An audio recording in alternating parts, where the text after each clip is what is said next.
I made a post about how to say no politely to customers or clients who ask for free services or free jobs. And I feel like this is a topic that needs to be explored more because there are a lot of creatives that are bleeding.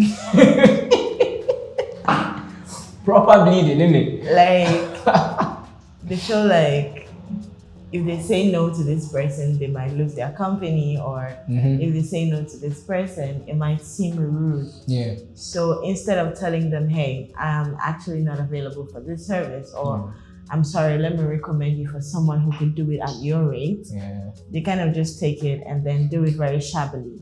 In the end, damaging their own reputations, getting a very bad relationship with that particular client because they now assume your services are entirely bad. Facts.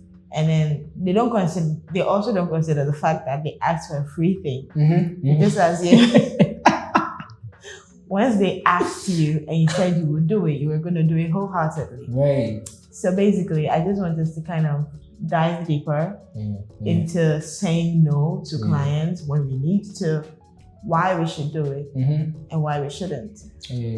So what are your thoughts? I mean, it's a bit, I feel like there's like a story to each side, right? Yeah. I mean, first of all, my question to whoever it is that how are they assuming that you're going to do it for free? I mean, that just means that you are putting out the wrong kind of information, right? Sure. Like who goes to a prostitute without knowing that it's a prostitute? If you don't know who a prostitute is, you're not going there for their services unless you know. Do you get what I'm saying? So there's probably a certain line of communication that is missing from the service providers, where it's like they are not making it clear enough that they aren't free. You know, so I mean, perceptions are built based on what people observe. So if there's something, you should just do like a self-analysis to figure out what it is that you are doing that is allowing them to assume that you do these amazing things that you provide. True. So for free, basically you're trying to say whatever image or whatever message you're putting there would actually make people think you work for free? Yeah, I think it's in the little things, right? Because like I feel like if there's consistency in your communication, they're able to. So for example, right, if you do DM for prices, right? People are put off by that because why can't you put your price up front? Yeah. Obviously. Yeah. But as a service provider, I mean, that's how come you have a website. Yeah. Do you get what I'm saying? Yeah. So you don't need to disclose all of that information on your Instagram profile. You could do all of that on your website. Yeah. So just put your website link there, let them visit it, and then they find out for themselves, right? Yeah. So if someone approaches you with the idea and the notion that you are going to do this work for free, the question is really simple. Like, do you check out my website? Yeah. Because if the person says yeah, and you're like, so you're aware of how much this is going to cost, and they're like, oh no, I thought you do it for free, you immediately know you are putting out the wrong message. Oh no, you are interacting with an idiot. Because you obviously put the information on your website and they said they went on the website. So how are they coming to the conclusion that you do it for free? Do you get what I'm saying? Yeah. But on the other hand, right? It's like why would you put yourself in a situation where it feels like you want to charge? Let's just say that whatever happens, and you are now in the predicament where it's like you're working for free. Which questions are you asking yourself concerning the work that you're putting out? Because if you are not being paid, there's a level of frustration that comes with that. Definitely. You know, knowing that, I went into this gig.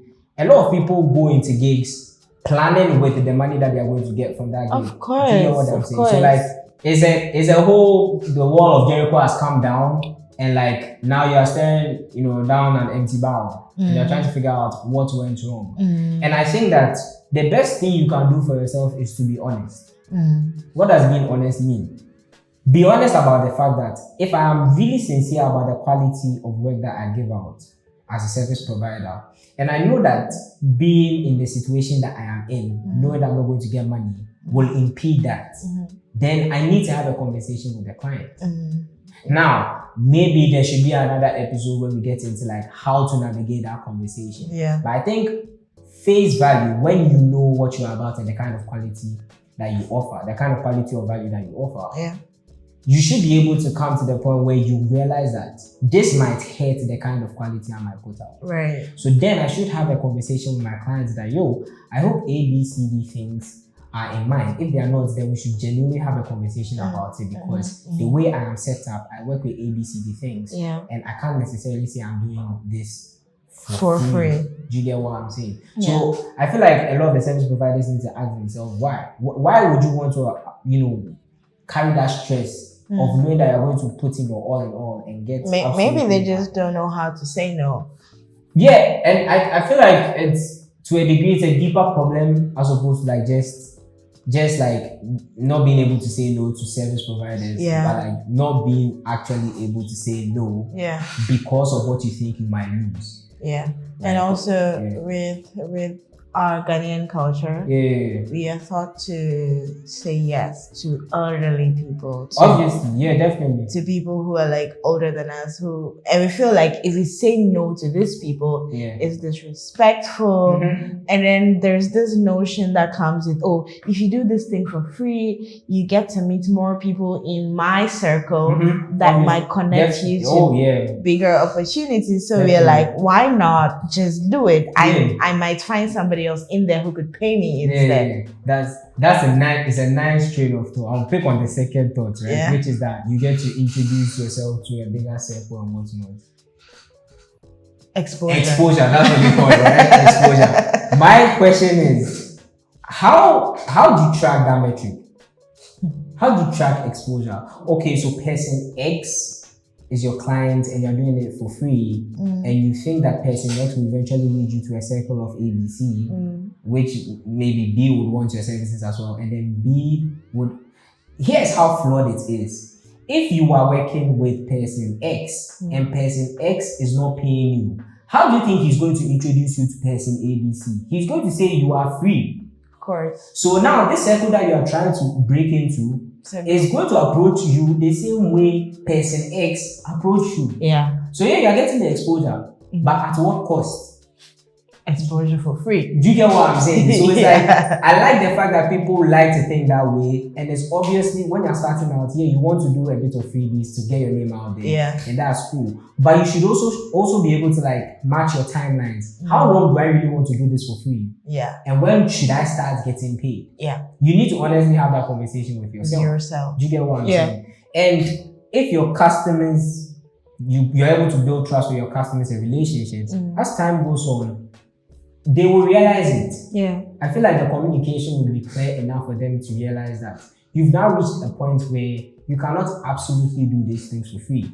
Right? I mean, think about it. If I am in a business and I'm offering a service and a lot of the income that I'm getting is going back into the business to make my tools and my systems and my processes efficient and better, it will reach a point where I'd have to actually start taking more, because all that money that I've been taking has turned back. It's basically been invested into my business. And any business owner will tell you this. It's like, for the most part, they don't pay themselves for God knows how many years, because all the money that they get goes back into the business. Make it better. So that when they put out a service and they are saying they are charging X for this service, it's because they have A, B, C, D things to make their process better and everything. What even baffles me is that business owners, you are selling something, and then you go to a service provider who's also selling a service, and then you magically expect them to render the service for free.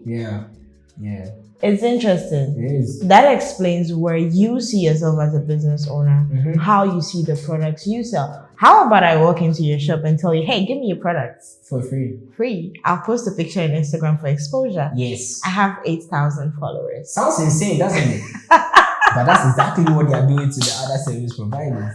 Oh, yes. I mean, like, at the end of it all, let's be honest, free doesn't pay bills. Doesn't. Can you pay my bills? Free doesn't pay bills. So, like, just wrapping it up, I think that yes, you should learn how to say no. Okay. But it shouldn't be out of a place of fear. Okay. Especially if you know what you're bringing to the table. It should be a place of honesty, a place of self-analysis, and really good communication skills, honestly, because at the end of it all, you don't want bad blood between yourself and your clients. Right? You want things to be amicable, and you should be ready to let it go. You know, because no might mean all the worst things that you imagine. It might mean you don't get the gig. It might mean you lose access into whatever circle, and you should be okay with it because you know your business won't win every time. Do you get what I'm saying? People post losses. During the year, your business hasn't reached any point where it's posting losses, so you can take an L. You can handle it. It's cool. So I think in the second part of this topic, we can discuss how to navigate the conversation. Definitely. How to say no in a nice way that no, please don't you do it. All right, let's start it out. Bye.